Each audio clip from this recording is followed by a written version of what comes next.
made clear that these are illegal actions. And these judges have rightly blocked these actions. And it is important that we not lose sight of the underlying cause of these injunctions. It is not that these judges are crooked or lunatics or evil. Those are words used by the president and his allies. It is because the administration is violating the Constitution. What happens when they use these kinds of words? You see more and more threats against judges. And that is what we're seeing. That is why federal judges and the U.S. Marshals, who are responsible for protecting them, are sounding the alarm about a spike in threats against judges. This is serious. And unlike what Senator Cruz said, I'm remembering when the threat was made, the horrific threats, and the man was in Justice Kavanaugh's on his neighborhood, on his street. On a bipartisan basis, we came together and got more funding for the judges and changed things so that they had more protection. So what he said was completely untrue in terms of Democrats and Republicans decrying violence. We didn't just decry the violence, we actually did something about it in response to a court that is run by Justice Roberts, who is a Republican appointee. So I think that kind of language actually makes the situation worse when it's not even true. But unfortunately, Senator Cruz left, so he did not hear my response to what was a lie. President Trump's tax on these judges has made for some major risks for these judges. I would ask you, Mr. Panuccio, and not in a partisan way, just normal, as a partner in a law firm, have you ever taken to social media to personally attack a judge who ruled against you? That's all my question is. Senator, thanks for the question. I think that attacking judges personally and not their reasoning, well, let me just give you a quote. I want to tell you, Gorsuch, I want to tell you, Kavanaugh, you have released the whirlwind and you will pay the price. I've asked you. Want to know, you won't know what hit you if you go forward with those awful decisions. That was something that Senator Schumer said, and I thought it was awful, and it unleashed a wave of violent threats against Supreme Court justices. I do think that's problematic, that kind of language. I have no doubt the language is a problem on the left or right. I was just asking you if you have ever personally attacked a judge after you disagreed with the ruling. I'm asking you. I have not. You did it. Thank you. And you believe that the proper recourse is to appeal when you disagree with the ruling? When I disagree with a ruling on behalf of a client, I appeal. Thank you. That was all I wanted. I was not going to criticize you. I believed that you would not have done this. And so that is my point. When people do this, and right now we have not just a random person on social media doing it, we have the President of the United States doing it. And I would just ask you, Professor Vladeck, in your opinion, are the judges who ruled against the president radical and rogue judges? No. And just, if I might, even though he has also left the room, Senator Schmidt suggested it was statistically impossible that Chief Judge Boasberg has been assigned to multiple cases in the DC District Court. I think that rhetoric is highly inflammatory, in addition to being just mathematically incorrect. There are 31 different cases in the DC District Court alone in which DC district judges have ruled against the administration. There are 11 or 12 active district judges. The notion that one of those judges would have multiple of those cases is not statistically impossible, it's statistically certain. And if the president does not want to have judge rule against him, isn't the answer that he just follows the law? One would think, but I think we live in a bit of an upside down world at the moment. Okay, so this hearing was titled in a very academic fashion, Universal Injunctions. And we can make it all academic if we want. Clearly we haven't with Senator Cruz's remarks. But I just want to make the point that this has a real consequence, that these cases that are coming before these judges, this is outside of their decision, which is based on the law and the facts. Sometimes they've ruled with the president, sometimes they've ruled against the president. But just to get it so people understand, this isn't just some academic exercise about injunctions and if they're a good thing to have legally. Last month, a federal judge blocked the administration's plan to slash NIH funding for medical research. Could you talk about the impact if the judge had not been able to issue a nationwide injunction? Sure. I mean, so Senator, briefly, because I know our time is limited, NIH hands out thousands and thousands and thousands of grants. If you required the recipients of each grant to litigate the rescission of each of those grants on a retail basis, you would have gaps in cancer research. You'd have gaps in all kinds of, work by the National Institutes of Health, because it's not possible that those thousands of the mass action by the government could be challenged on a retail basis in federal courts. Thank you so much. And Could I get a second round of Senator questions? Klobuchar, oh, I allowed you to go way over your time in order to make Are we up, and I having a wrote it second down. round? No, ma'am. I just wanted to let you know that I did give you extra time and over what was taken up. Okay, the So thank you practice of so the- much.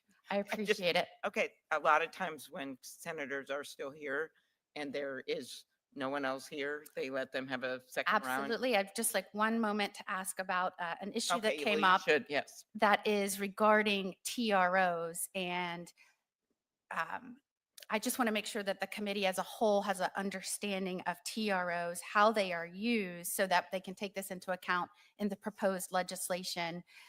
TROs have been used historically by judges, and they haven't been immediately appealable.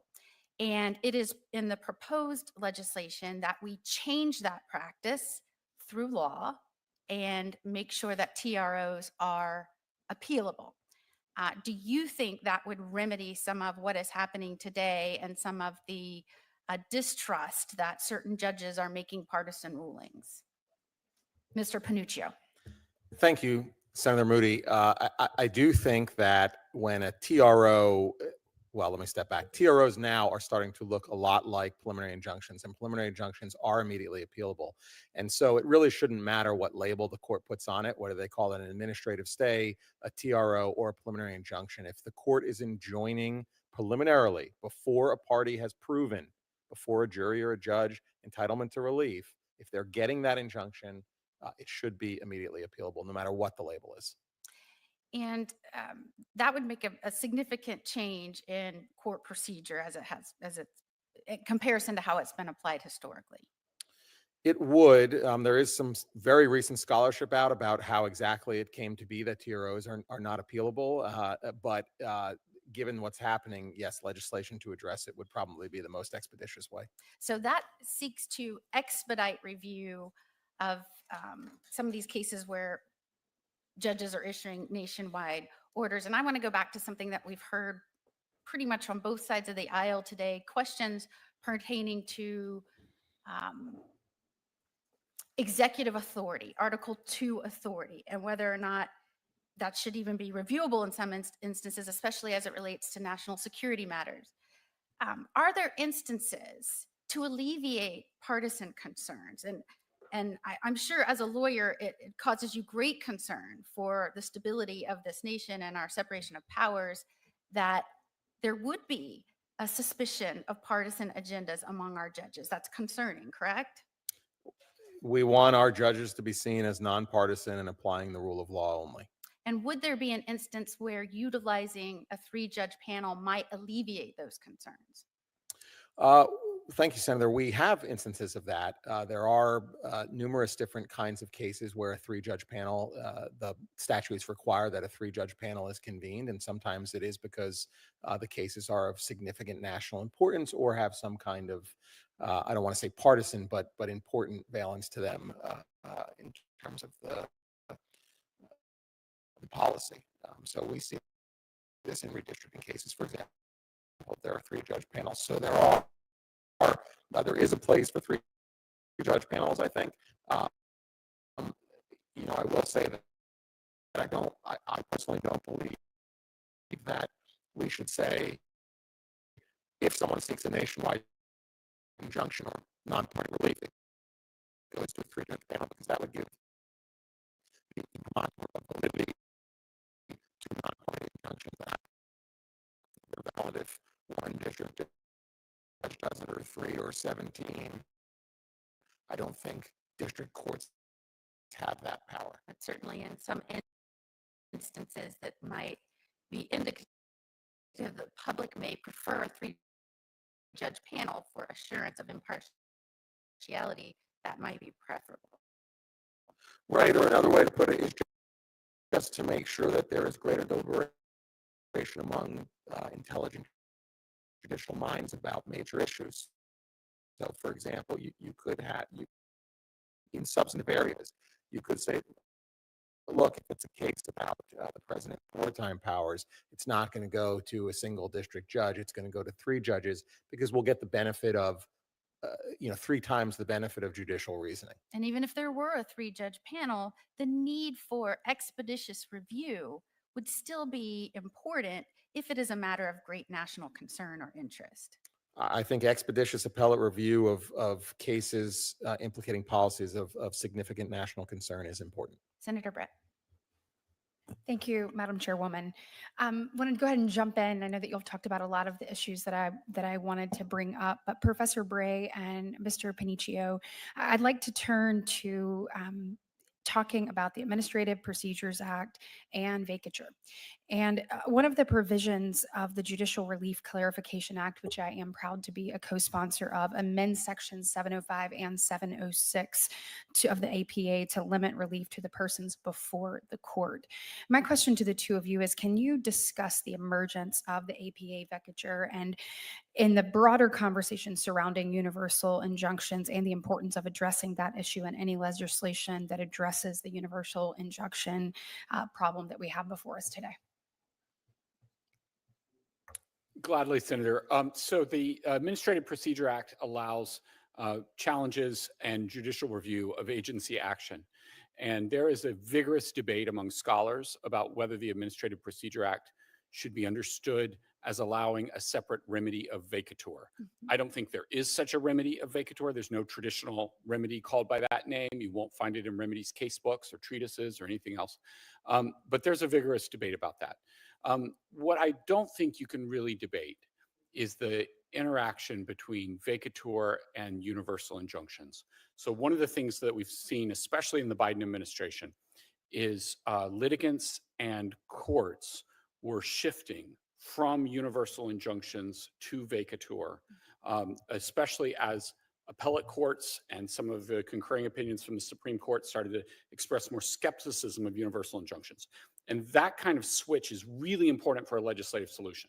It means a legislative solution has to tackle the vacatur problem as well.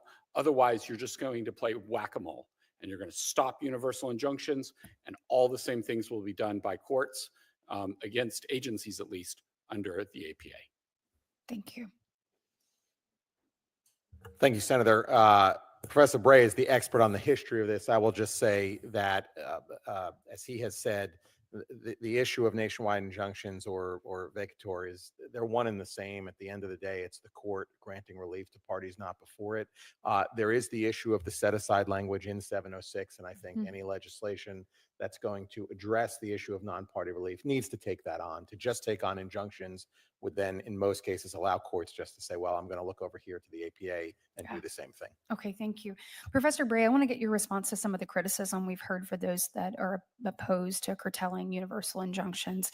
Let's start with the criticism that we shouldn't eliminate universal injunction because it could lead to inconsistency and an inconsistent application of the law around the country, or in some form of, as you have called it, disuniformity. As you've written about, it seems to me that the question is not about whether we have uniformity. It's more a question about at what level our legal system and our court system is such nationwide uniformity actually achieved. And so the process to get there and how we achieve that, I think, is kind of what is at question. What's your view on the question, and what's your response to the disuniformity criticism of limiting universal injunctions? And relatedly, is disuniformity an inherently bad thing? So I think there's a lot of value to uniformity in the law. The question is how and when and who gets you there. And in our legal system, we get uniformity, but we get uniformity over time. And I think one of the striking things that you see for universal injunctions is they are proceeding on a premise that the first judge, selected with highly intense forum shopping and in a time of high judicial polarization, that the first judge who takes the question is going to be right. But often universal injunctions get reversed or narrowed on appeal. And so there should be no presumption of the first judge to tackle the question is the one who should get us to uniformity. Instead, the right way to get to uniformity is through appellate precedent, which, as Justice Kagan said, is the normal process. Absolutely. Well, thank you so much for your time. Thank you. Thank you, Senator Klobuchar. Yep, just two more questions here of you, Professor Vladeck. Federal judges, we were going through NIH and what that would mean if you had to have an individual case in every single grant in every single jurisdiction of the country, which is why we have this ability on the nationwide front. Let's look at something else. Federal judges blocked the administration's funding freeze that jeopardized everything from community health centers to childcare to infrastructure to support for law enforcement. Can you talk about the impact if those judges had not been able to issue a nationwide injunction, including on non-parties? Sure. I mean, I think we would have seen, Senator, overnight, tons of entities that depend upon those federal funds to provide vital services to everyone, just having to close up shop and not being able to provide those services because they don't have the money. And so, Professor Bray is right that the question is uniformity at what point. I think part of what has not been fully explicated in our conversation this morning is that one of the justifications for uniformity earlier rather than later is irreparable harm. And is the notion that but for this kind of relief at this early juncture, Mr. Panuccio has been attacking TROs for most of this hearing. TROs are based on the idea that the harm the party is facing is so urgent that there's not time for the ordinary process. And I think we really haven't done a lot this morning to talk about how these policies are harming people in ways that create, to me, extraordinary justifications for these kinds of judicial interventions. Okay, last one. Judges have blocked the administration's plans to empower Elon Musk to rummage through American Social Security information. My words, probably not the words in the law. So, and get access to their bank accounts, tax returns. This is all the Doge related looking at things. If judges had not been able to issue a nationwide injunction, what would be the impact on the American people? I mean, again, it's different story, different facts, same problem, right? Which is, you'd need retail litigation by, every American whose Social Security information has been compromised, or you would need to somehow overcome the insuperable barriers that the Supreme Court has created for class certification. And so, I don't mean to beat a dead horse, Senator, but it seems to me that those who are averse to nationwide injunctions, but not to the notion that the federal government should be acting within the confines of the law, should actually be supportive of reforms that would strengthen the nationwide class action as a procedurally proper and historically precedented device for restraining the executive when the lawlessness is on such a wide scale. Thank you. Thank you. Thank you, Senator Klobuchar. Ranking member. I want to ask a question of Mr. Panuccio, and I think you addressed this earlier, and I want to make sure there's clarity, at least in my mind, on your response. President Trump's executive orders attacking a number of law firms because they employed attorneys who were involved in litigation or represented clients that he did not approve of. I also understand that he's withdrawing security clearances for some members of those law firms, which of course would impact their client relationship and their ability to do work. What is the impact of those executive orders on the targeted firms? Ranking Member Durbin, you would have to ask those law firms what the impact has been. What message do you think these executive orders send to the legal community more broadly? I think you'd have to ask the legal community more I'm broadly. asking you, you're with a law firm, and it's not unreasonable to ask you, has it come up in conversation in the last 2 weeks among your colleagues? Well, it's not what I was invited here to testify about, Well, Senator. I that's think still- all of these law firms have the ability, if as with any party in this country, to seek individual relief in a court, as many of them are doing. Yeah. So you kind of think just routine legal work. Challenging an executive order, whether it was in the Biden administration or this administration or the Bush administration, has become routine in this country, and the courts are open for those individuals to seek redress. Professor Vladeck, do you have any thoughts on this? I mean, I don't mean to repeat myself from before, Senator. I just think that, we should all be invested. And by we, I mean lawyers, law professors, members of Congress. The courts thrive when they are receiving the best possible arguments from the members of the bar. And, I think everyone's going to have their own views on who has weaponized what against whom.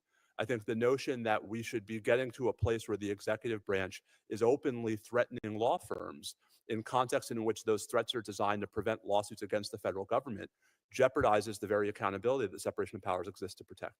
Professor Bray? I think you need a strong and independent bar to represent the interests of all the people in the United States. Thank you. Thank you, Ranking Member. And because we allowed them additional questioning, Senator Britt, would you like to have any additional questions? Absolutely. Thank you so much. Mr. Pananucci, as someone who worked at DOJ, what's your response to the argument of the universal injunctions are a good thing to help prevent having to relitigate the same issue in multiple jurisdictions? Thank you, Senator. That's not how our multi-tiered hierarchical court system works. The whole point, the first ground for the Supreme Court to take jurisdiction over a case, the reason it will grant cert, as they say, number one reason they will say is if there is a circuit split.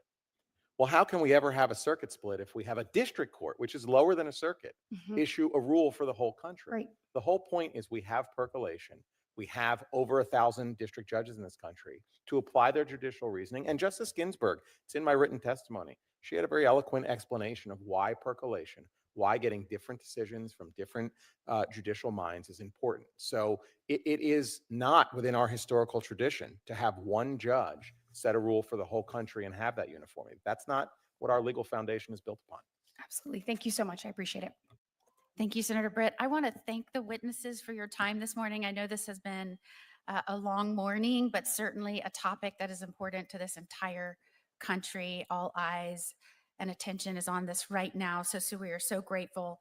I think what we have learned today is there is a very keen interest to address making sure that our judiciary remains impartial and that it is making rulings only in terms of relief as to the parties before it, and that we are encouraging expeditious resolution of these extraordinarily important matters, especially as you have a president that is trying to deliver on promises made to the American people and restoring safety and justice to this nation. So with that, I thank you for your time. I thank you to everyone that has participated in the hearing today. Certainly, this is the people's house, and it's important that we have members of the public here with us as we are debating and addressing these important issues. Written questions may be submitted for the record until April the 9th at 5 p.m. I know certain senators asked for written responses if you're willing to provide them. And with that, the hearing is adjourned.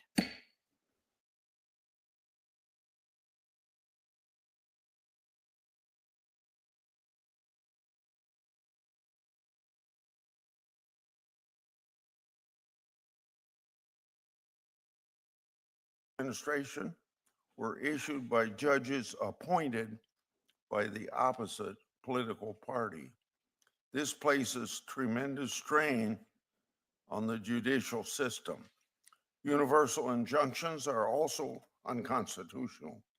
Article 3 of the Constitution tasks the judicial branch with deciding, as you've heard me say, cases or controversies.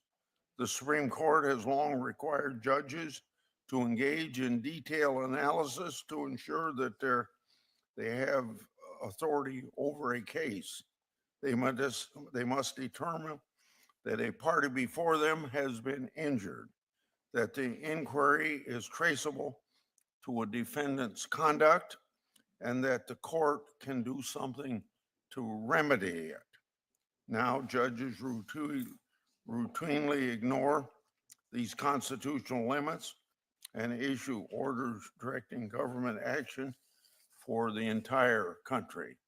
In February, a district judge issued an order requiring $2 billion in U.S. aid funding to be paid out within 36 hours. The vast majority of people who never even sued. The Supreme Court had to instruct the district court to narrow its ruling and narrow it significantly. On Monday, a district court in California issued an order in a case involving 7 Venezuelan plaintiffs and an association that advocates for them. Instead of just deciding the case before them, the judge halted the policy for approximately 350,000 Venezuelans under the temporary protective status program. The district judge had no authority over people who weren't before the court, but single-handedly vetoed a policy that Americans specifically elected President Trump to enact.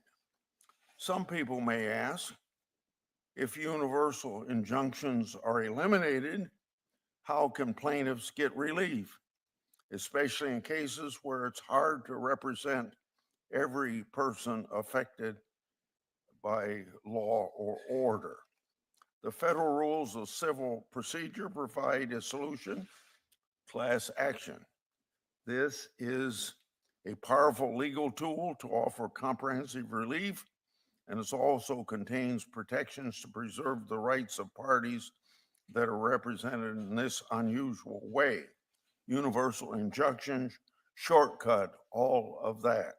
Eliminating universal injunctions still preserves the important role of the judiciary in a system of checks and balances. Class actions remain intact, and judges retain their awesome power to protect litigants before them from unlawful action. But when a single judge can override the political branches to set national policy, the checks and balances of our country and Constitution are thrown off. We should instead return to the framework established under the Constitution. District courts decide the case before them. The appellate courts set precedent for all courts below them. That's the appropriate check on other co-equal branches of government. Universal injunctions turn the whole thing on its head. Most of us in this room have at various times supported or opposed universal injunctions. My fellow Republicans and I sometimes like them when there's a Democratic president, and my Democratic colleagues probably like them right now, even though they criticized them a few months ago under President Biden. Too often, we accept politics over principle. But the truth is that we all know this isn't how government and the judiciary should operate. It's past time to address this issue. The Supreme Court can and should fix this problem. Unfortunately, they sit on their hands. If they won't act, Congress must act. I propose legislation to fix this problem. I think it's a good solution because, like all good compromises, it probably leaves everyone a little unhappy. We all have to agree to give up universal injunctions as a weapon against policies we disagree with. The damage it causes to the judicial system and our democracy is really too great. I hope today we can have a productive discussion about how to solve this problem that has plagued and frustrated Democratic, Republican presidents alike. I'm going to introduce now our two majority witnesses, and Senator Durbin will introduce the Democrat. Professor Samuel Bray is a John N. Matthew Professor of Law at Notre Dame. He's a leading expert on law of remedies and the law of equity, and he's been cited by many Supreme Court justices, including Justices Thomas, Gorsuch, Kavanaugh, and Jackson. He's also been cited by both the Trump and Biden administrations. Professor Bray has written extensively on the topics of universal injunctions, including his Harvard Law article that goes by the title of Multiple Chancellors Reforming the National Injunction. Professor Bray is an elected member of the American Law Institute and is an advisor on the restatement of torts remedies. Jesse Penchuco is a partner at Boyes, Schiller, Flexner, and co-leader of the firm's appellate practice group. He previously served as acting associate attorney general at the Department of Justice. Before that, he served as then Governor Rick Scott's general counsel. He's also a member of the Administrative Council of the United States. I'm very interested in hearing both of your remarks today, and thank you very much for coming. And now, Senator Durbin. Thanks, Chairman Grassley. I want to thank you particularly for a comment you recently made where you said, quote, "You can't impeach a judge just because you disagree with their opinion," end of quote. It shouldn't have to be said, but I hope every member of this committee will make that equally clear today. Indeed, in our nation's 250-year history, a judge has never been impeached because a president disagreed with that judge's ruling. But we do need to say so loudly and clearly, as you did, Mr. Chairman, as President Trump and co-president Elon Musk have demanded the impeachment of federal judges who have ruled against the administration. House Republicans have rushed to kiss the ring, so far filing articles of impeachment against 6 federal judges and counting. The dangerous, irresponsible conduct of the president and his allies has resulted in a disturbing, truly disturbing increase in threats against our federal judges and represent an existential threat to judicial independence. During my time on this committee, I've met with several judges whose lives have been threatened simply because of their service on the bench. Some of these threats have turned into acts of violence that have taken the lives of judges' family members, including spouses, parents, and children. It affected my state in the Northern District. I've said it many times before in this committee, and I want to say it again here. Violence or threats of violence from the right or the left on the political spectrum are never acceptable. When I was chair of this committee, I repeatedly condemned threats against Republican-appointed justices and judges, and we passed bipartisan legislation to improve security for the bench. We must speak with one bipartisan voice on this issue. Last week, my staff spoke with several judges about judicial security. Every single judge said exactly the same thing. The threats have become more frequent and more disturbing. And while these judges were careful not to comment on political issues, they noted that recent rhetoric against judges has contributed to increased threats to judicial security. One judge likened it to adding fuel to a bonfire, and she noted her fear that in time it would become a wildfire out of control. We must avoid that outcome, but it will require the president and his fellow Republicans, including members of this committee, to work together with the Democrats to lower the temperature and end the attacks on judges and judiciary. This hearing is about nationwide injunctions. It's impossible to separate the hearing from President Trump's record in office. The reality is that we would not be holding this hearing if the president took a different approach to the rule of law. We've heard repeated complaints from Republicans about the number of injunctions issued against this president compared to other presidents. Why so many? They ignore the fact that this president has issued more than 100 executive orders, the most by any president at this point in his term in at least 4 decades. Many are clearly illegal. Take the president's executive order to end birthright citizenship. 3 federal judges in 3 different states have blocked this order, including 2 judges appointed by Republican presidents, and 3 separate appeals courts have refused to lift these injunctions. Judge John Kunar, who was appointed by President Ronald Reagan, was the first judge to block the order, which he called, quote, blatantly unconstitutional. The reality is that the number of injunctions issued against the first and second Trump administration are evidence of a president who is clearly violating the law. That being said, I'm happy to discuss the legal and practical implications of nationwide injunctions. But as I've said many times before, we cannot have one set of rules for Republicans and another set of rules for Democrats. Any legislation on this topic must be based on the merits, not political expediency. Professor Bray, in your testimony before the committee, recall a decision by a Texas court about 10 years ago on DAPA. That's near and dear to my heart. That is based on the DREAM Act, which I introduced a long time ago. And my pleadings with President Obama to create that program meant a lot to me personally. I recall when that issue came before the court in Texas and the judge issued a universal injunction to enforce it. I would add, as the chairman has noted, there was cheering from the Republican senators from Texas for that decision. Some of them today see the issue differently in the context of a president of their own party. I cannot support legislation that does not take reality into consideration. Only if we have an effective date that makes sense would I consider making any changes myself.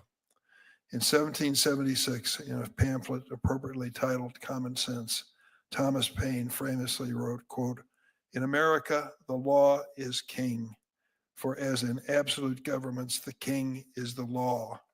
So in free countries, the law ought to be king, and there ought to be no other." Today, we'll discuss the use of nationwide injunctions, but there can be no debate that in America, the law is king, as it has been since our founding.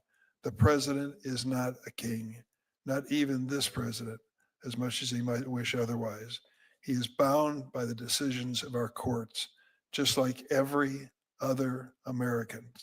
Now, the president and his political allies are welcome to disagree with judicial decisions that block his illegal actions, but we cannot allow anyone to threaten or intimidate our judges. And we cannot stand idly by amid a threat to our Constitution and separation of powers. The chairman has asked me to introduce my witness, and I'll be glad to do that. Professor Stephen Vladeck is the Agnes Williams Sesquicentennial Professor of Federal Courts at Georgetown University Law Center. I knew Mrs. Williams. He is a nationally recognized expert on the federal courts, the Supreme Court, national security law, and military justice. Professor Vladeck is also highly regarded as an appellate advocate, having argued several cases before the U.S. Supreme Court and over a dozen before various lower federal, civilian, and military courts. Graduate of Yale Law School and Amherst College. Thank you, Mr. Chairman. Yeah, thank you. Would you please still rise for oath? Do you swear that the testimony you're about to give before this committee will be the truth, the whole truth, and nothing but the truth, so help you God? All of you have answered affirmatively. Please sit down, and we'll start with you, Professor Bredar, and then Mr. Vladeck, and go across. Mr. Chairman, ranking member, and members of the committee, I'm honored to speak with you today. What's wrong with the universal injunction has a policy dimension and a constitutional dimension. The ordinary way the federal courts work is that someone challenges a law in one circuit, and whether the challenger wins or loses, the decision of the circuit court will be a precedent for that circuit. Justice Kagan called this the normal process. It allows multiple courts to consider a question before the Supreme Court is eventually asked to resolve a disagreement. It takes some time, but not thousands of suits. This is how questions are supposed to be settled in the federal courts: deliberately, collectively, and with appellate precedent. But universal injunctions, with lightning appeals straight to the Supreme Court, have accelerated judicial decision-making, leading to rushed and suboptimal decisions. The universal injunction reduces the chance that multiple circuit courts will consider a legal question. It's an end run around class actions. It's an end run around issue preclusion. It's inconsistent with basic principles about the precedential authority of a district court. And it has an asymmetric effect. 100 people challenge a federal policy, and if the federal government wins 99 of the cases, it won't matter as long as one plaintiff wins and gets a universal injunction. The government has to run the table. These policy consequences are partly about the universal injunction and partly about how it interacts with heightened judicial polarization and extreme forum shopping. That's a point on which I agree with my friend, Professor Vladeck. He is right to criticize extreme forum shopping. He's right that challenges to the Biden administration in single judge divisions were an egregious problem. Where I think he's wrong is to suggest that it would somehow be rash for Congress, at long last, to address the severe policy problems caused by universal injunctions. If I may, this is the fourth time that I've testified about these problems over the last 7 years. There's also a constitutional dimension. A final judgment binds the parties, and a court order must be followed. No one is above the law. But judgments and orders have this kind of authority in our legal system because of the principle that courts act as courts, deciding a case for the parties and giving remedies to the parties. Once a federal court decides a case and gives a remedy to the parties and the people they represent, there is nothing left for it to do as a court. There is no constitutional authority for the judge to go on and decide the cases of other people or to give remedies to other people not before the court. The universal injunction is emphatically not a partisan problem. Universal injunctions and vacatur are stopping almost every major initiative of the second Trump administration, just like all the Democratic and Republican administrations in the last 10 years. They are a bipartisan scourge. At any particular moment, of course, there is a partisan valence to solving the problem of the universal injunction. But that partisan valence will not last.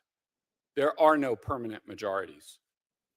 In the long term, the real loser from the universal injunction is our democracy. The Republican or Democratic bias oscillates over time. What does not change is the universal injunction's built-in bias against any effective government action. A legislative solution should be laser-focused on non-parties. It should apply to temporary restraining orders and to vacatur under the Administrative Procedure Act. It shouldn't just put guardrails on universal injunctions. Only one proposed bill fits these principles, and that's the chairman's bill. This bill would take the universal injunction and bury it 6 feet under. No evasions, no circumventions, no substitutes, no outs for Republicans, no outs for Democrats. The federal courts are and should be a bulwark against unconstitutional or illegal actions taken by other government actors. They should hold the president accountable, regardless of whether the president is a Republican or a Democrat. But the federal court should perform that essential function as courts do, by deciding particular cases brought by particular parties with remedies that control the relationship between these parties. The last 10 years have seen a fundamental transformation of the relationship between the judicial branch and the executive and legislative branches. It is past time to reset that relationship.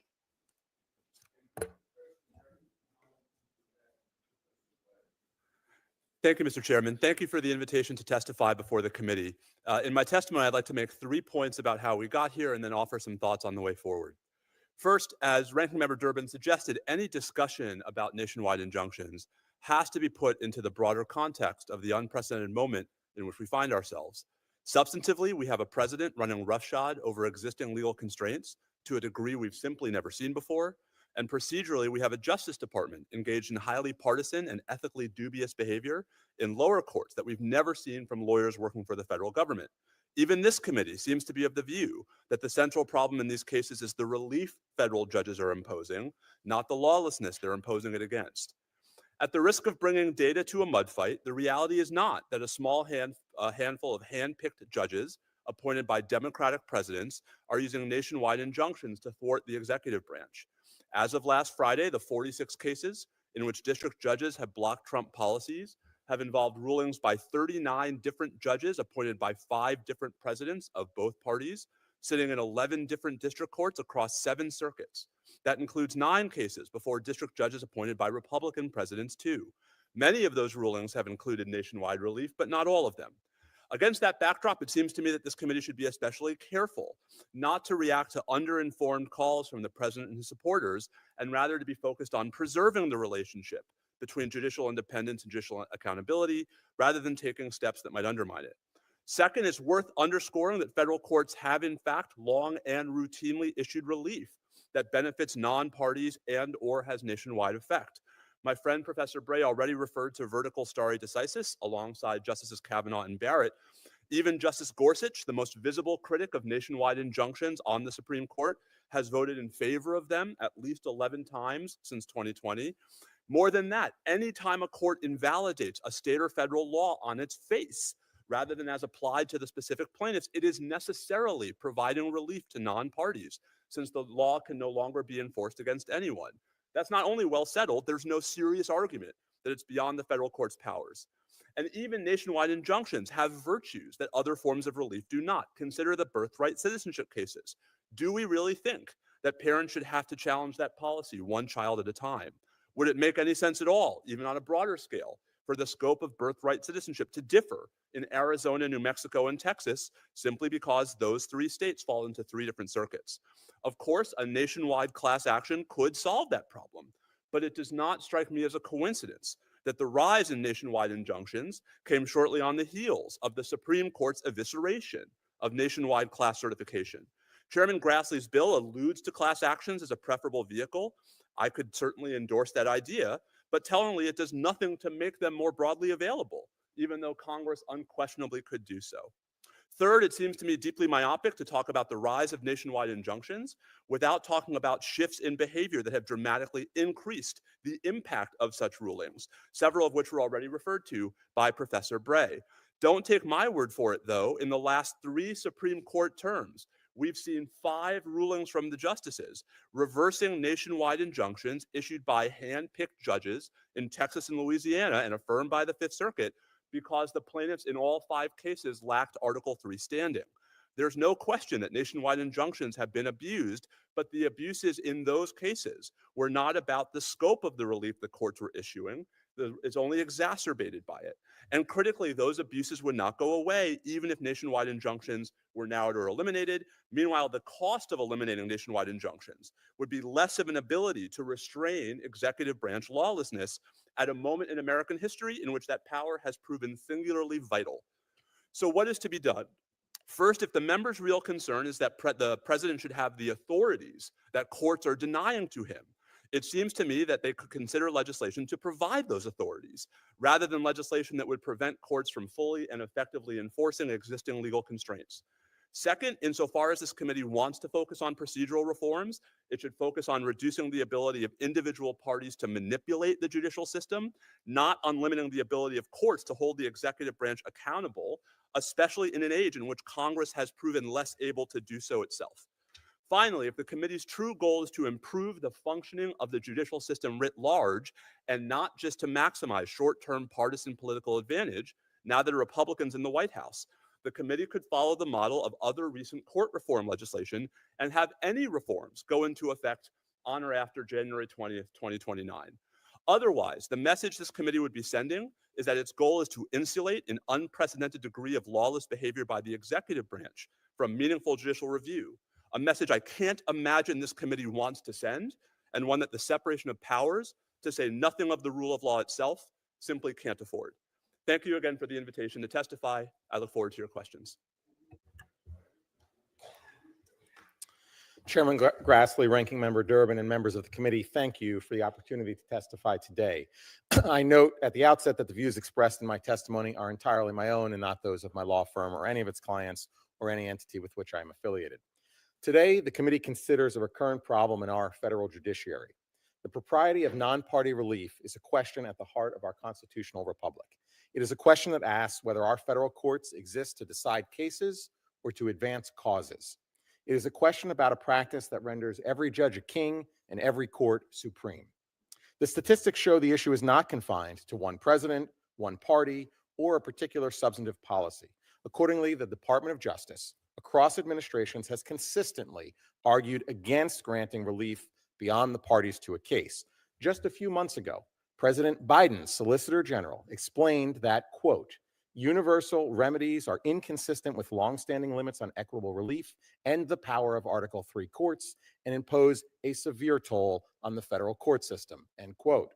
And jurists on both sides of the ideological divide have recognized the problem. As Justice Kagan stated in a 2022 speech, quote, it just can't be right that one district judge can stop a nationwide policy in its tracks and leave it stopped for the years that it takes to go through the normal process, end quote. Before I highlight the many problems with non-party relief, let me offer one concrete example. In 2017, the Department of Justice imposed new conditions on law enforcement grants, requiring participating local jurisdictions to cooperate with federal law enforcement to remove illegal aliens who had committed serious crimes. The city of Chicago sued, alleging the grant conditions were unlawful. The district court issued a preliminary injunction, but rather than stopping at providing this complete relief to the party before it, the court enjoined the grant conditions nationwide. Cases were pending in other districts, and Chicago could not make any claim that its own interests were required nationwide relief. Yet the district judge, with one line of dubious reasoning, exerted power over every other grantee in the country, including those who didn't want it and supported the conditions, and exerted power and precluded any other judge from effectuating a contrary conclusion. The Second Circuit Court of Appeals in New York would later find these conditions lawful, highlighting how incredible it was for a lone district judge in Chicago to dictate the result in New York and everywhere else. With that example in mind, let's just highlight a few of the problems with non-party relief. The first problem with non-party injunctions is, as Justice Thomas has explained, they are legally and historically dubious. The Constitution grants to federal courts the power to hear cases and controversies, which the Supreme Court has long interpreted as the power to render a judgment or decree upon the rights of litigant parties, not non-parties. Some argue that nationwide non-party relief is a necessary check on the ever-growing power of the executive branch. But the answer is not to fix one constitutional distortion by creating another. Rather, if the concern is with the power of the administrative state, then the answer is for Congress to reassert its atrophied policymaking muscle, not to transform the judiciary into a third political branch. The second problem with non-party injunctions is they undermine the norms, rules, and structures that undergird our multi-court, multi-jurisdiction, multi-tiered legal system. One such legal norm is the concept of percolation. There are several legal provisions and practices that reflect this preference for percolation, but I'll highlight just one, and it's the U.S. Constitution. It establishes one and only one Supreme Court and such inferior courts as Congress may establish. In this hierarchical system, one district court does not bind another and one circuit court does not bind another. It is only Supreme Court judgments that are binding on all federal courts. Yet nationwide non-party relief effectively has any of 1,000 district judges wielding the same supremacy as the Supreme Court by stripping from other courts the efficacy of their judgments. The nationwide non-party injunction thus simultaneously makes every court supreme and every court a potential nullity. The third problem with non-party injunctions is they are undermining public confidence in federal courts. History has shown the American people have a stubborn tendency to demand a say in the rules that govern their lives. Humility, then, is a necessary judicial virtue for life-tenured judges who have a share of the ruling power for life and cannot face elections by the people like the other branches. But in recent years, the third branch has lost all sense of itself. It will either rediscover judicial humility or lose the support of the people and force a national constitutional crisis. Because the Supreme Court appears unwilling or unable to rein in its own branch, it is time for Congress to act. 3 legislative fixes seem advisable. First, Congress should amend the necessary statutes to make clear that federal courts do not have the power to grant relief to non-parties. Second, it appears the latest trend in relief is for district courts to enter temporary restraining orders. Those should be made immediately appealable. And third, and finally, even if Congress enacts the above fixes, it is likely that judges who believe they have nationwide power will shift from granting non-party injunctions to certifying classes. Congress should consider imposing mandatory jurisdiction on the Supreme Court for any injunction or similar order that the Attorney General certifies as a national emergency.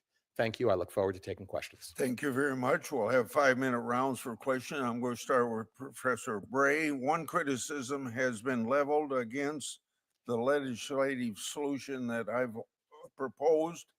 It's been that it undermines the judicial branch's checks and balances on the executive branch. Do you think this is a fair criticism, and how would you respond?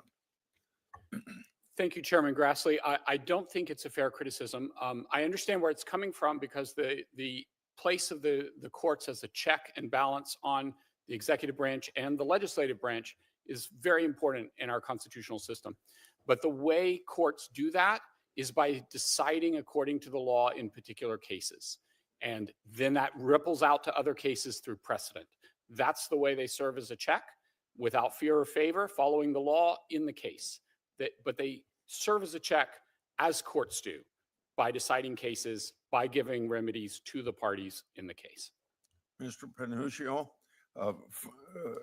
you have direct experience in the Justice Department dealing with non-party relief ordered by district judges.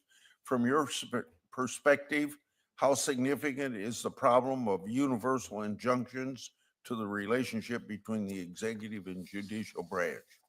Thank you, Chairman. It's a great question. I think it's a very significant problem, and I think it is years of this practice are eroding the relationship between the Department of Justice and the executive branch and the courts, and I think that's happening across administrations.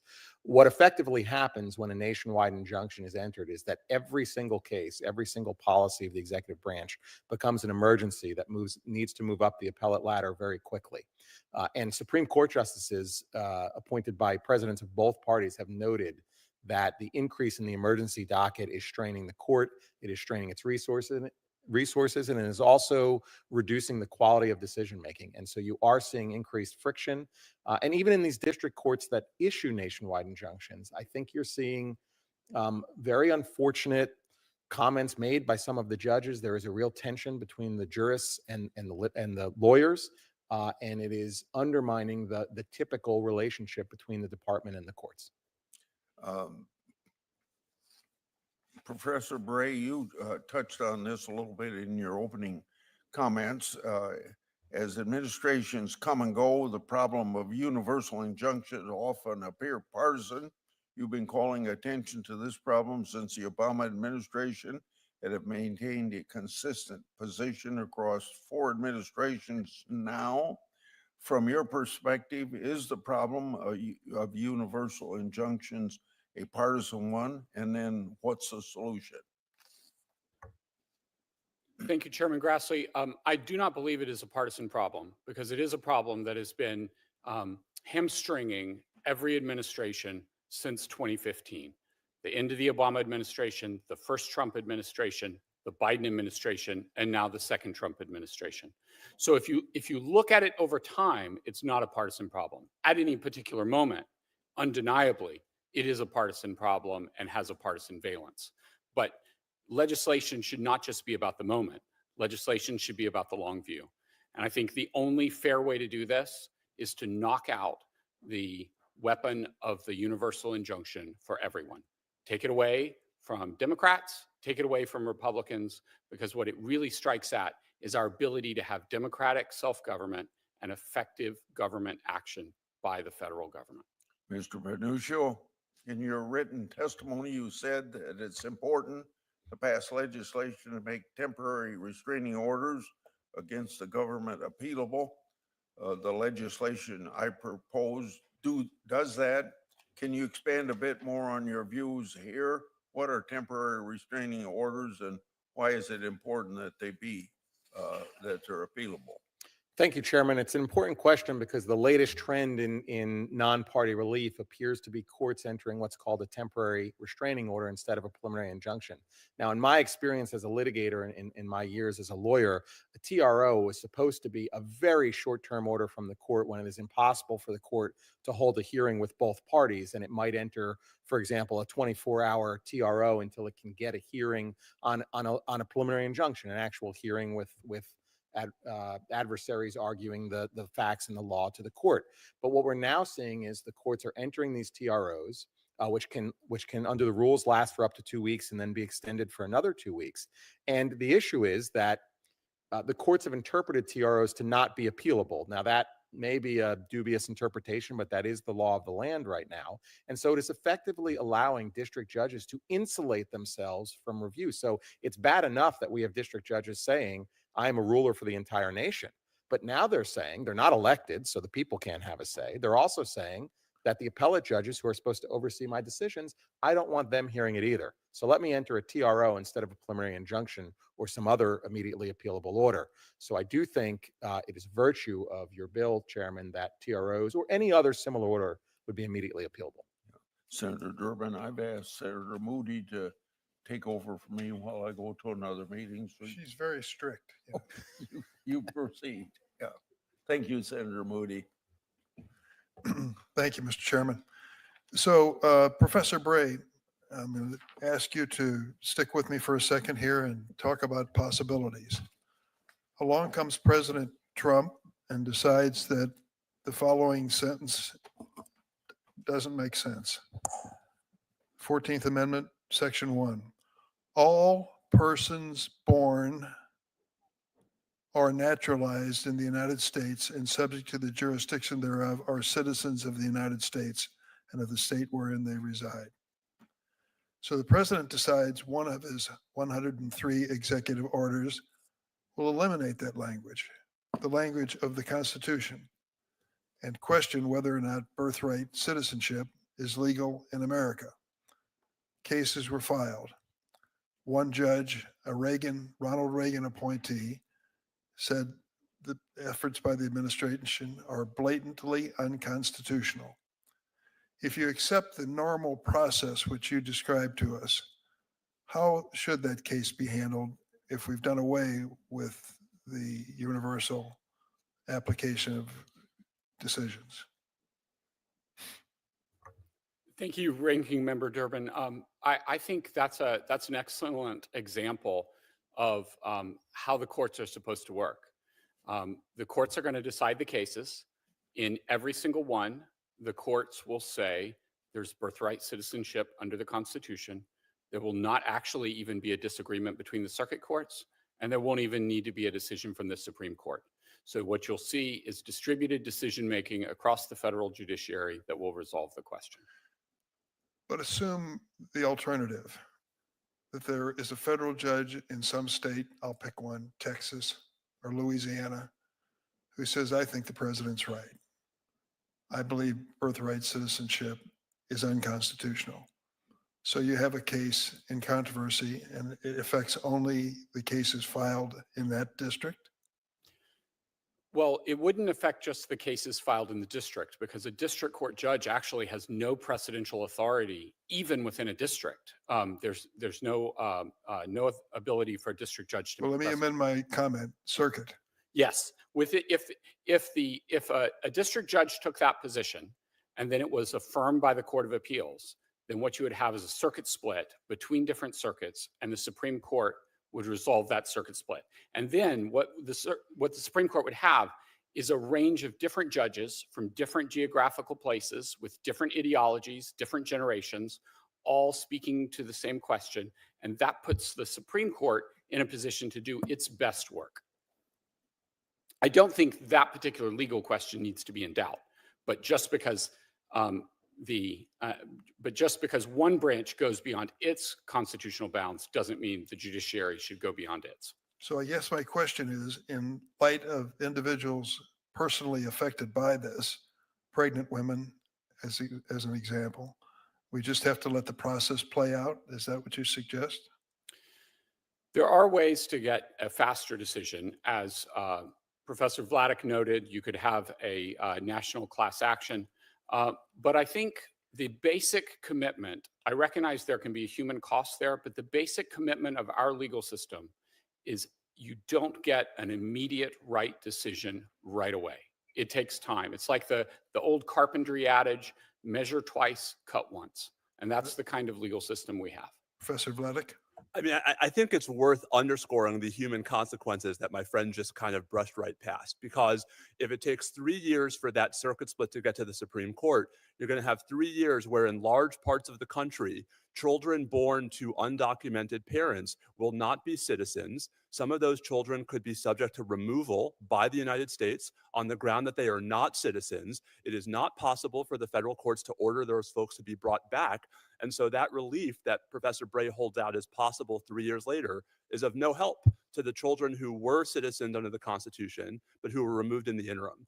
And so again, I mean, the broader policy question here is what should the rule be in this interim window? Professor Bray and I agree that it's all about what is the status quo while the case gets to the Supreme Court. Should the status quo be the policy is either in effect or not in effect on a nationwide basis, or should the status quo depend upon which jurisdiction you live in and what your particular status is? And that's why it seems to me if we want to talk about real reform, We should be talking about reforms to bolster the other vehicles, the nationwide class action, and not just taking off this stopgap that has emerged in its place. Thank you. Thank you. Thank you, Ranking Member. Senator Blackburn? Thank you, Madam Chairman, and thank you all for being here. I've got to tell you, being in Tennessee over the weekend and then doing a telephone town hall with several thousand Tennesseans last night, the overreach of the judiciary is something that continued to come up. The way we have seen these activist judges troubles people, and they're wanting to see something done. So they were pleased that we were having this hearing, and they're concerned that you are seeing district judges come in and exercise this sweeping injunctive relief that doesn't apply to the case before them, doesn't apply to the district in which they are seated. So, Professor Bray, I want to talk with you for just a moment. One of the things that Senator Grassley noted and that many of us have discussed is that there is no constitutional and no statutorial authority for federal district judges to issue these injunctions. And so talk for a minute about the effect of that lack of authority. I'm happy to, Senator. So I think that is correct. There is no statutory basis for granting universal injunctions, and there is no constitutional basis for doing so either. So courts, to be courts, have to exercise the judicial power. And the judicial power is not defined by the Constitution, but the Constitution instead uses what's a known commodity, that is the reference to the judicial power. It is courts deciding cases for the parties. So universal injunction is fundamentally different from that. A class action is still a case. It's a case, it's a large case, but it's still a case. And if the class wins, the class wins. If the class loses, the class loses. But it's a decision for a case. And what makes the universal injunction different is you have a very small case and a remedy that's for everyone. So my friend, Professor Vladeck, noted this question about like, what's going to be the interim rule? Is the interim rule going to be you have a policy or you don't have a policy? And when we have courts disagreeing about what the interim rule should be, we shouldn't default to, as long as there's one court that doesn't like it, it's stopped. That's what makes it a sclerotic effect on government action. The government can't act if all it takes is one court not wanting the rule or the policy to go into effect for the entire country. Let me ask you also about injunction bonds, because under Rule 65, then a party who is seeking an injunction is required. The bond is mandatory, but we have not seen that used in these nationwide injunctions against President Trump. So speak a little bit about the utilization of injunction bonds and when that's appropriate. I'm happy to, Senator. I have an above median interest in injunction bonds, and I'm happy to talk about them. So there was an op-ed in the Wall Street Journal a couple days ago that suggested it was a problem for injunctions that were being given against the Trump administration, that no injunction bonds were required. Now, I do think the federal rules of civil procedure require injunction bonds. I think it would be a good practice for federal courts to be requiring injunction bonds. Follow the rule, require injunction bonds whenever you give an injunction against the federal government. And I think it's a way of taking into account the regulatory interests of the federal government and the costs injunctions impose. That being said, there's nothing invalid about an injunction just because it's not accompanied by an injunction bond. It still has to be followed. That doesn't mean the court lacks jurisdiction. It's still an order of a court, and it must be followed for that reason. Thank you. Professor Vladeck, I wanted to talk to you about something you said in your testimony, and I thought it was really very interesting. You said that, and I'm quoting, "We have a Justice Department engaged in highly partisan and ethically dubious behavior," end quote. And I could not disagree with you more. in that statement. And I really find it just rich with irony after we've sat here for 4 years and watched President Biden's DOJ weaponized against the American people. We had parents that went to school boards that were called domestic terrorists, and we have seen 2 tiers of justice.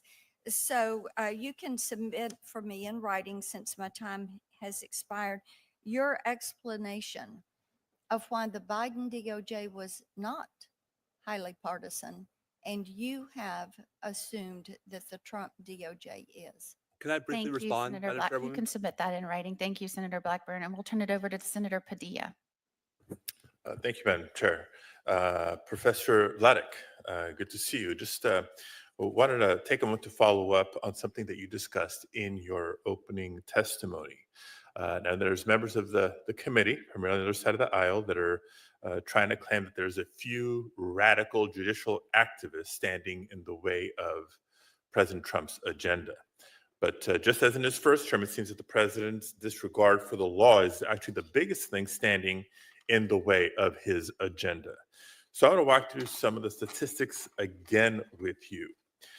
How many cases have you identified where plaintiffs are seeking an injunction or temporary restraining order against the current administration, where the judge has actually issued a decision, and in how many was the relief granted? Sure. So, Senator, as of last Friday, and the data obviously has changed since last Friday, the total number of cases we found was 67, and there were 46 of those 67 in which the judge had issued either a temporary restraining order or a preliminary injunction or both. Okay, that's a lot, and sounds like a pretty good success rate in terms of the challenges. Now, how many judges have heard these cases? And if you're able to tell or even have a ballpark, these judges were appointed by a president of which party? Sure. So it's 39 different judges appointed by 5 presidents of both parties, including 2 Republican presidents, President Reagan, President Bush. And the cases are not symmetrically distributed, but the success rate's pretty close. So of those 46 rulings against the Trump administration policies, 9 have come from Republican appointed judges. And the success rate in those cases has been about 45-50%. So just a little bit lower than what we're seeing in the cases with Democratic appointed judges. Okay, that's encouraging to demonstrate that it's not a partisan lens with which these judges are acting. Now, when it comes to geography, can you speak to where these judges sit? Are they concentrated in one region, one appellate court jurisdiction, one district, or are they spread around the country? It's been spread much further around the country than what we saw, for example, during the Biden administration. So we've seen 11 different district courts in the 46 cases that have blocked Trump policies, 11 different district courts in 7 different circuits, which is a pretty big shift from as recently as a couple of years ago, when most of the nationwide injunctions against Biden policies were coming from district courts in Texas, Louisiana, and Missouri. So thank you, and appreciate your verification of some of the data that I have in front of me. To me, it confirms not just the numbers, but that it's not the judges getting in the way of the Trump agenda. It's certainly not a few radical judicial activists either. Now, question on a different topic for you. You're an expert on sensible ways to reform the judiciary to make it better work for the American people in a way that was intended by the framers of our Constitution. In your view, what are the most pressing reform needs when it comes to the federal courts? Yeah, I think the most pressing needs, I think, are to avoid the more general ability of parties to manipulate the federal courts in ways that we've seen, to some degree in administrations of both parties, but for various structural reasons, I think even more so during the last 2 Democratic administrations. Just to take one example, my friend Professor Bray, I think, joins me in criticizing so-called single judge divisions and judge shopping. That was a phenomenon we saw over and over again during the Biden administration. The only really sort of obvious target for that kind of behavior during the Trump administration, the district court in Massachusetts, changed its rules actually to prevent that kind of behavior. And it seems like that can be a model, Senator, for a nationwide rule that this body could impose to avoid the appearance that litigants are steering cases to a particular judge because of that judge's ideological commitments. Yeah. No, and that's critical for the functioning of the judiciary and people's confidence in the process. Last question in my time remaining is sadly very timely because the attacks on the judiciary isn't limited to attacks on judges by the Trump administration. Now we're seeing attacks on the legal community and specific firms or lawyers that represent clients and causes at odds with the president's ambition. Can you speak to the chilling effect that these targeted executive orders are having on the legal community and their ability and willingness to take on clients or employees that might dare to disagree with President Trump?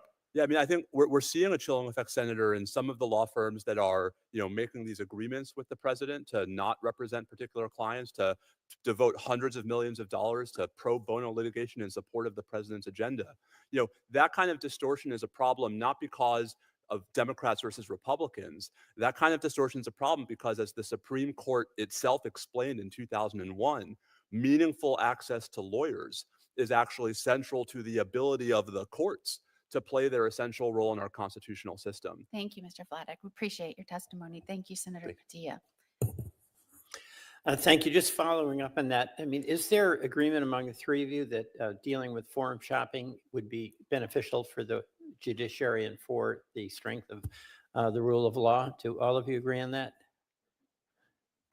Yes, but it would only solve part of the problem. Oh, I understand that, but it would be worthwhile. Professor Vladeck, you said that. How about you?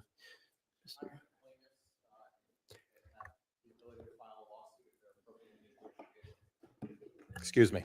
I think plaintiffs, if they have the ability to file a lawsuit in a district, should be able to do that. I think the incentive for forum shopping is that you think you can get a judge who can be a ruler for the whole nation. So fix the problem of judges overreaching All right, their so power, and you'll. So fix you're the okay with shopping. forum shopping, just so I understand. Well, it depends what you mean by that, Senator. I mean, if you mean pick plaintiffs choosing. your where you file, and what lawyer wouldn't do that? Where you think you can win?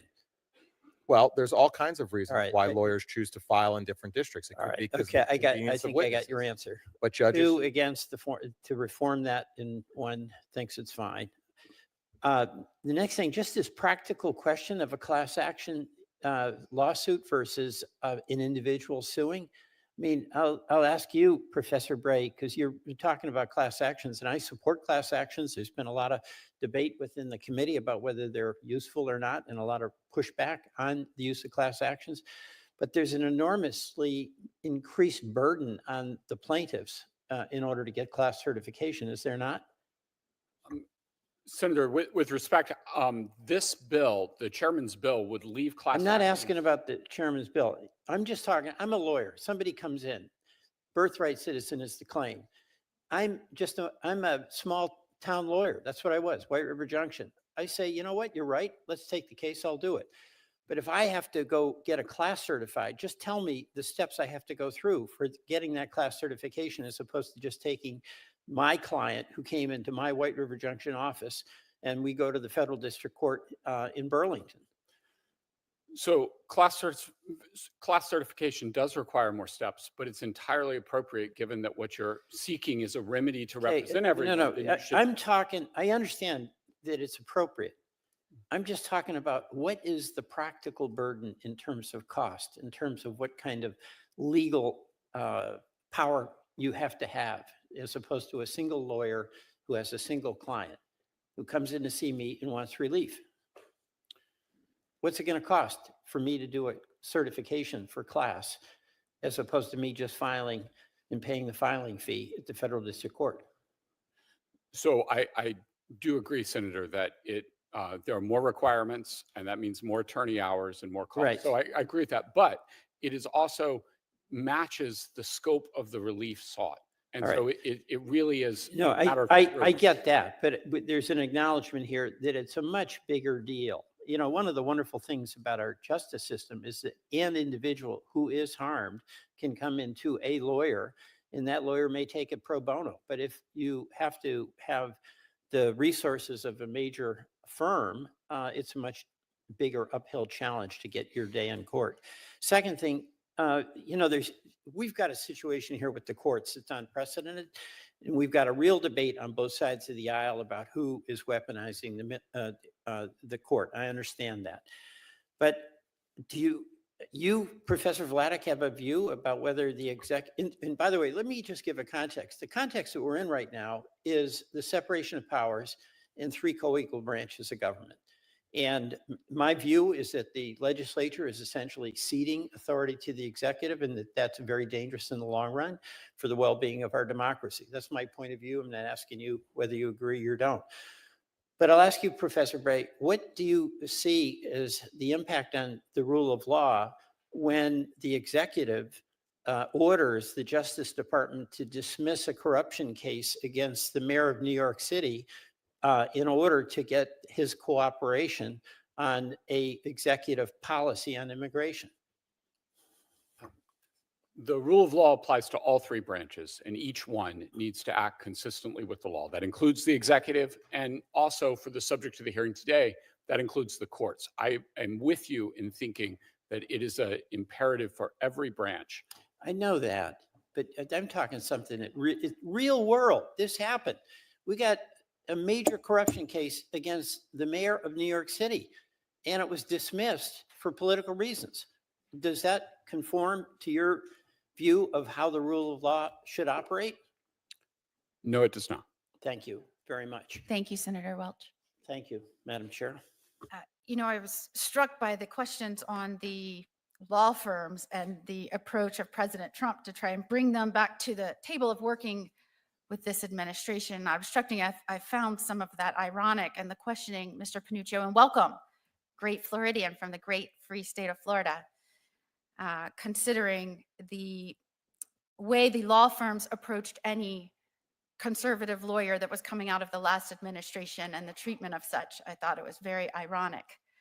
Did you notice that many lawyers who had stood up for good policies were refused employment or shut out of some of these large law firms? Thank you, Senator.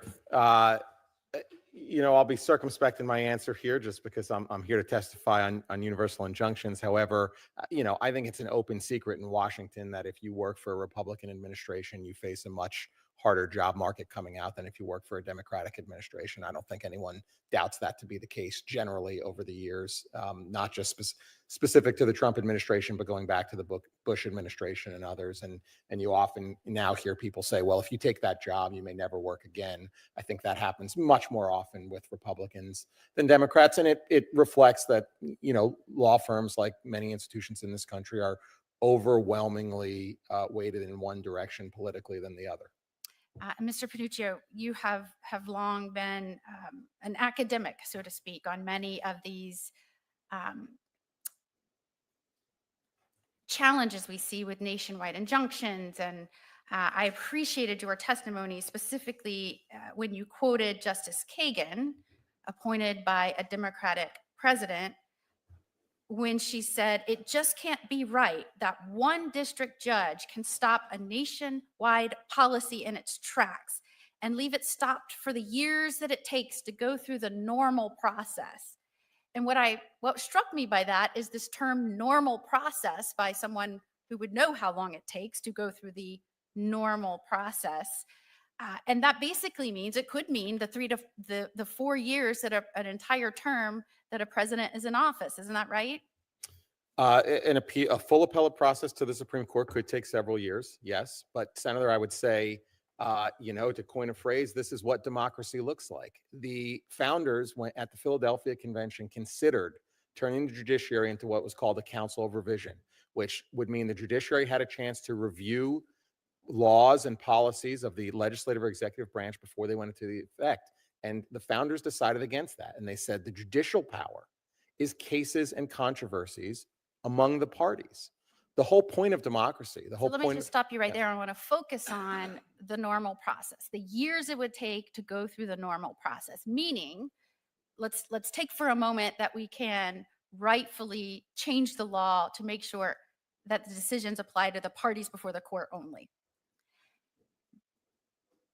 For the administration of justice to have any effect and the people to believe that chaos and controversy and conflict can get rightfully addressed expeditiously, should it take years for these cases to go through the courts, or should Congress consider an expedited process for matters of great national concern? I think it would be appropriate, Senator, for if the Attorney General were to certify a case as of great national importance, for there to be a faster process or mandatory jurisdiction of the Supreme Court. I will say this, though, for individual parties, if an individual party is aggrieved by executive action or legislative action, the individual party can go to a district court and get an injunction that gives complete relief to that party. And that doesn't take years. That can take days, can take hours in certain cases. That's why the district courts are there. They're there to grant relief. Now, if what you're seeking is a change in policy nationwide, that is governing. That is what the elected branches do. But for individual parties, I don't think it's years for relief, as we've seen. And Professor Bray, thank you for joining us.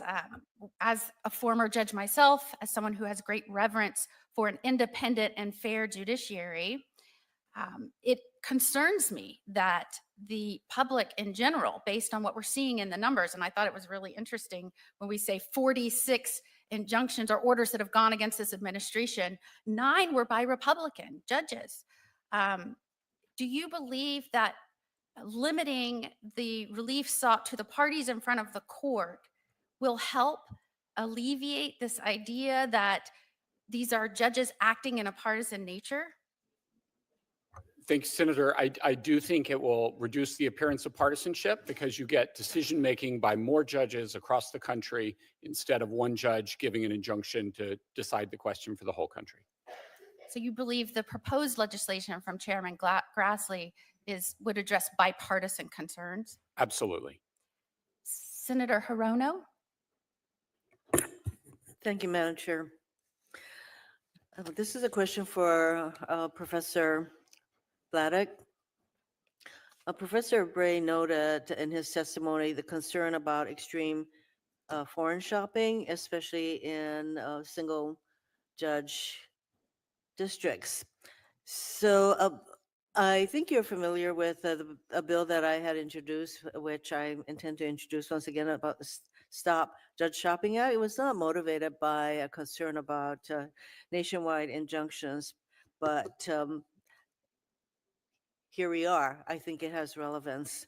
And I'm wondering, Professor, do you think that parties would seek and receive fewer nationwide injunctions if they were not able to judge or foreign shop for favorable outcomes? That's happened in the Texas mifepristone case. I think there's no question, Senator. I mean, I think the data, such as it is, shows that there was a higher success rate when parties sought nationwide relief during the Biden administration in single judge divisions than when they filed in courts that had random assignment to more than 3 judges. And so, that's a small data set, and I don't want to overstate it. But yes, I mean, there's almost no conceivable way in which it wouldn't be smaller.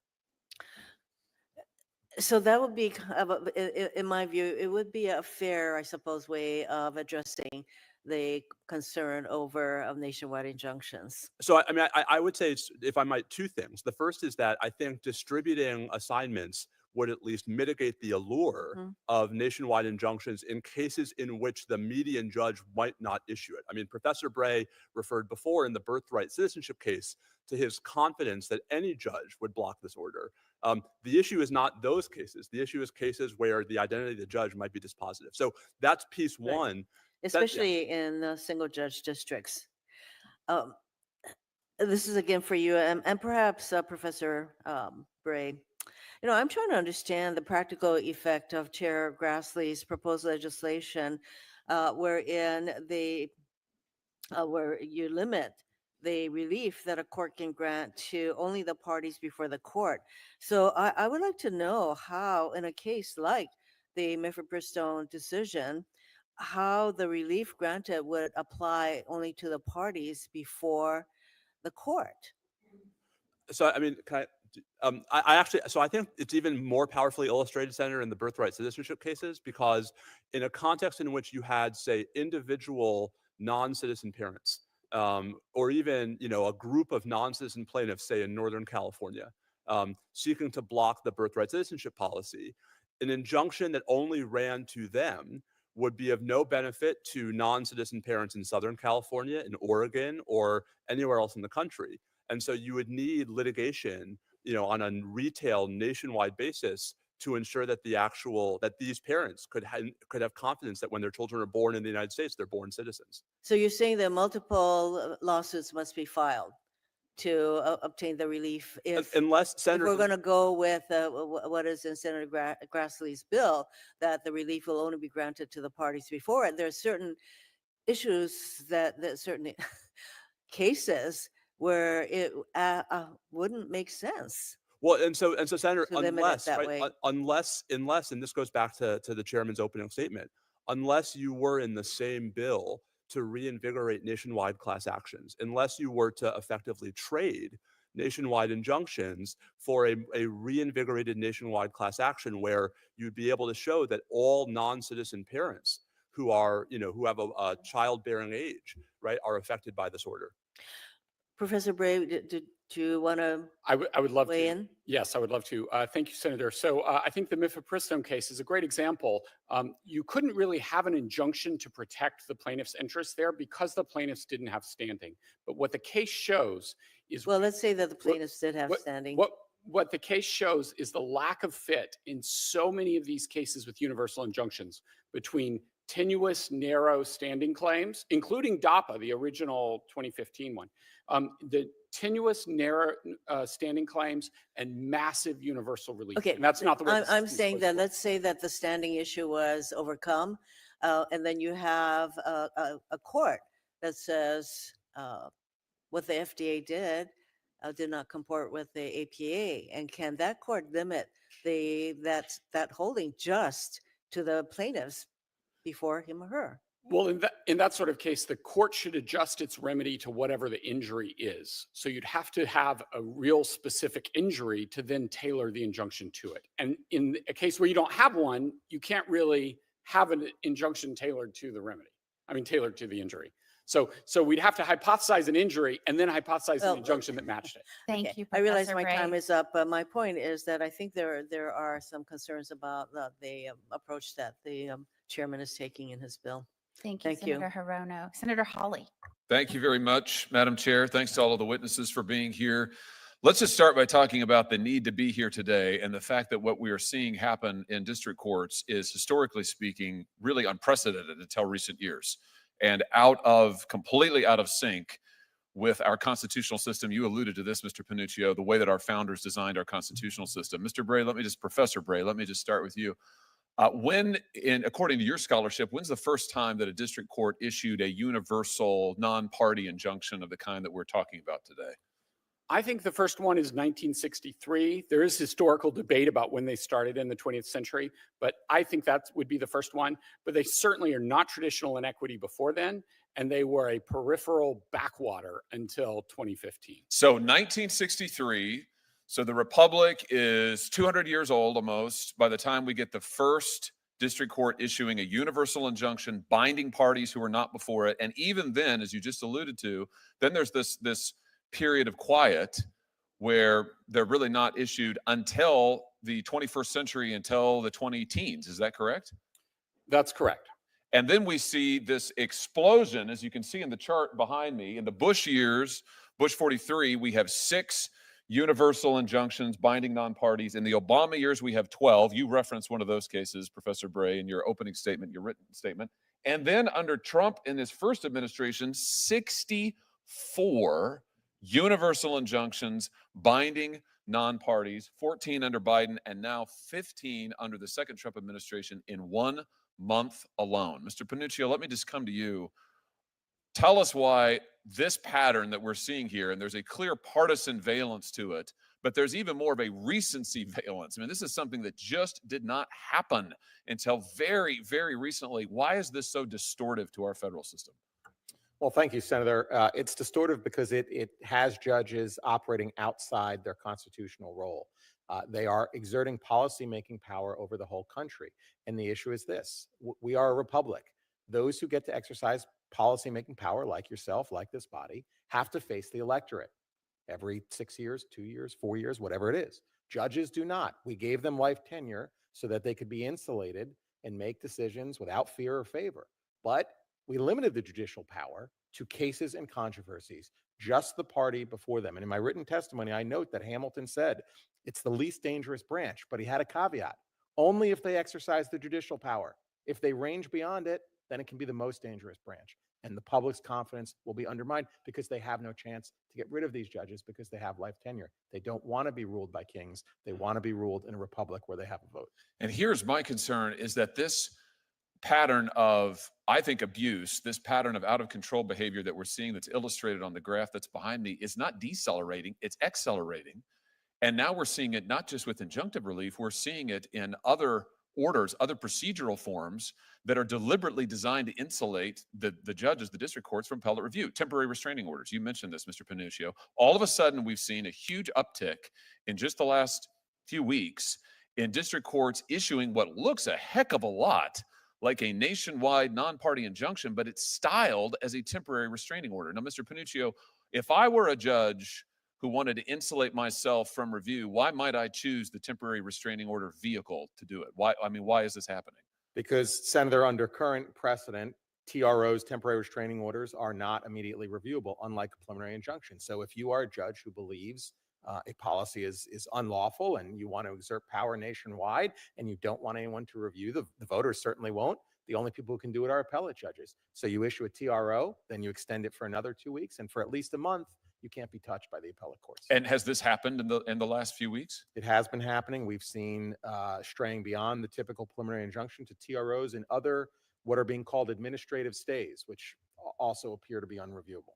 So here, I think, is the issue that's before us. In one sense, it's entirely appropriate that we're here today, and it's entirely predictable given the urgency of this situation. In another sense, it's sort of a wonder we need to have a hearing on this at all, because my Democrat colleagues for the last few years have been decrying the very behavior that we're talking about.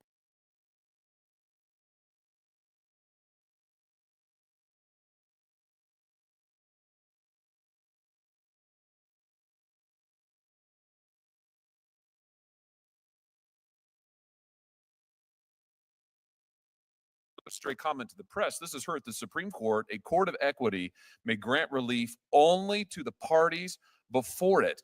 District courts violate this principle by issuing universal injunctions. Elena Kagan, Justice Kagan, it can't be right that one district court judge stop a nationwide policy in its tracks and leave it stopped for years while it goes through what is otherwise the normal process. I would just say to my Democrat colleagues, it shouldn't be, to quote the chairman, that one thing, or to quote the ranking member, that it's one rule for Democrats, it's one rule for Republicans. Let's make it one rule across the board that no matter who appoints you, a judge can only bind parties who are before her or him. There are no nationwide non-party injunctions. Let's make that the standard, and let's return these courts to the proper functioning of our constitutional system. Thank you, Madam Senator Chair. Holly. I almost, You stuck to that time. I am so for proud me, it of was you. really good. Senator Schiff. Thank you. I want to take a moment to acknowledge what took place today in the Southern District of New York, when the Justice Department dismissed a corruption case against the mayor of New York City, not because of a lack of evidence, not because of any misconduct by the prosecutors in the case, but because of the most serious misconduct of the Attorney General and the top leadership of the Justice Department. Because the Justice Department wanted to leverage that case against the mayor by dismissing the case without prejudice so that they could use him as a political pawn to help effectuate their immigration policy. That just happened today. It is one of any number of serious abuses of the rule of law by this Justice Department. And instead of having a single hearing on what the department is doing, or a single hearing on all the other plainly unlawful acts of this administration, no, instead of having a hearing on any of those things, Republicans are having a hearing on the one tool that can be used to try to mitigate the harm of these illegal actions. Now, I completely concur that whether nationwide injunctions are a good thing or a bad thing has depended entirely on who they're being used against. I count no less than 26 of my Republican colleagues who were vigorously supportive of a nationwide injunction against the use of mifepristone. No problem supporting a nationwide injunction in that case. And of course, on the Democratic side of the aisle, we are applauding injunctions against the unlawful actions of this administration. Where I think I come down at this moment in time gets to your point, Professor Vladeck, and that is the use of nationwide injunctions against the administration that has proven so breathtaking in its lawlessness and who has engaged in such